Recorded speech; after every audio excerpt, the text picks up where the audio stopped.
ए भाग छोड़िए, कोई और कोई बात है जी? कौन बात है? ने कहा है कि अगर मैंने लोगों को हमको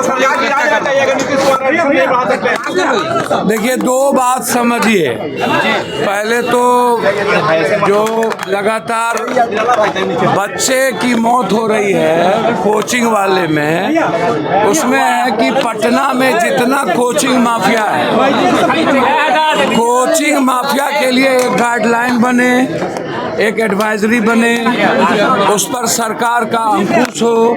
तो अभी हम लगातार कोचिंग माफिया दिल्ली से लेकर के पटना तक ये सवाल है, तो क्या बिहार के कोचिंग माफिया के लिए अभी तक सरकार ने कोई पॉलिसी बनाया, कोई गाइडलाइन बनाया है? ये आप इसको देखिए।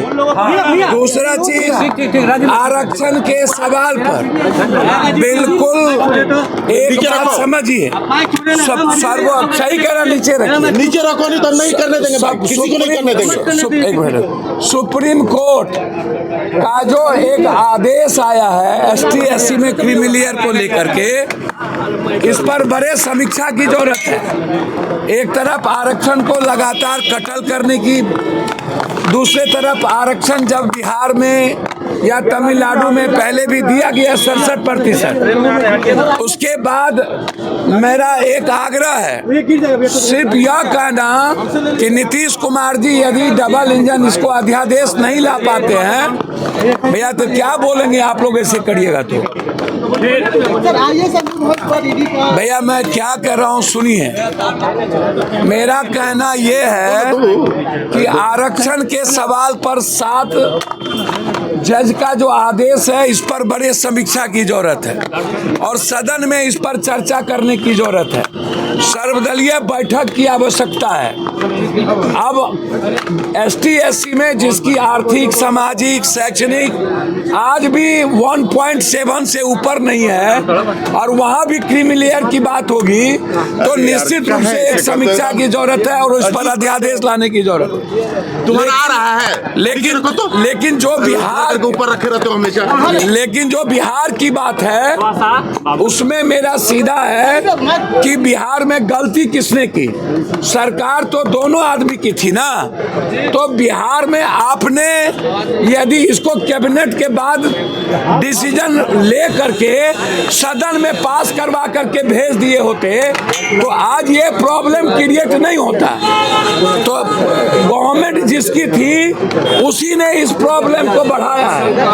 आज जरूरत है बिहार के 67% आरक्षण पे केंद्र सरकार को, जो हाई कोर्ट और सुप्रीम कोर्ट में जाकर के जो स्टे किया है, उसके खिलाफ अध्यादेश लाने की।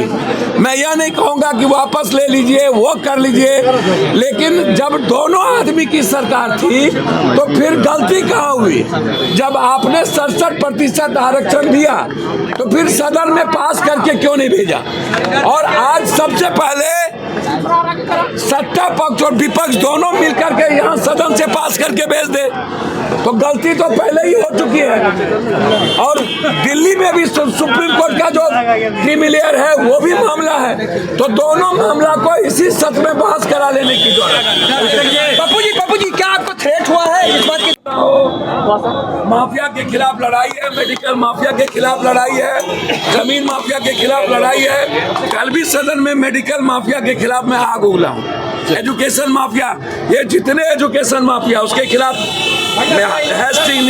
तो एजुकेशन माफिया पर निरंकुश लगना चाहिए, उस पर गाइडलाइन होना चाहिए और सरकार एक नियमावली बनाए किसी भी कीमत पर। सबसे ज्यादा शोषण बिहार के बच्चों का एजुकेशन माफिया कर रहा है, इसलिए है सीधा लड़ाई है। एजुकेशन माफिया से भी है, मेडिकल माफिया से भी है, तो इसीलिए जान की चिंता मुझे नहीं। आरक्षण के अंदर आरक्षण की बात हो रही है, बिल्कुल गलत है। मैं इसको OBC को पहले ही बर्बाद कर दिया, अब ST SC को बर्बाद करना चाहते हैं। इस पर सदन में चर्चा की जरूरत है, जरूरत पड़े तो अध्यादेश लाने की जरूरत है। भैया किसी को ईडी नहीं सताता है, शहादत शहीदों का परिवार है जिसको मरने से नहीं डर है। राहुल गांधी को कोई डरा सकता है, लेकिन जो हालात है ईडी के, चूज एंड बाइफर्केशन, और जिस तरीके से आप कर रहे हो, बिहार में बहुत सारे पदाधिकारी पर ईडी का केस है, जो बड़े बड़े पदों पर सेक्रेटरी बैठे हुए हैं 2-3। बड़े बेटे का नाम आ रहा है सर। आईएएस अधिकारी को बड़े बेटे का नाम आ रहा है। सबका नाम आ रहा है सर। जितना आईएएस है पटना में बैठे हुए सेक्रेटरी सब ईडी के शिकंजे में है। तेजस्वी यादव कल मिलने गए थे मुकेश सहनी से और कह रहे हैं अच्छा, ये कोई मैटर है?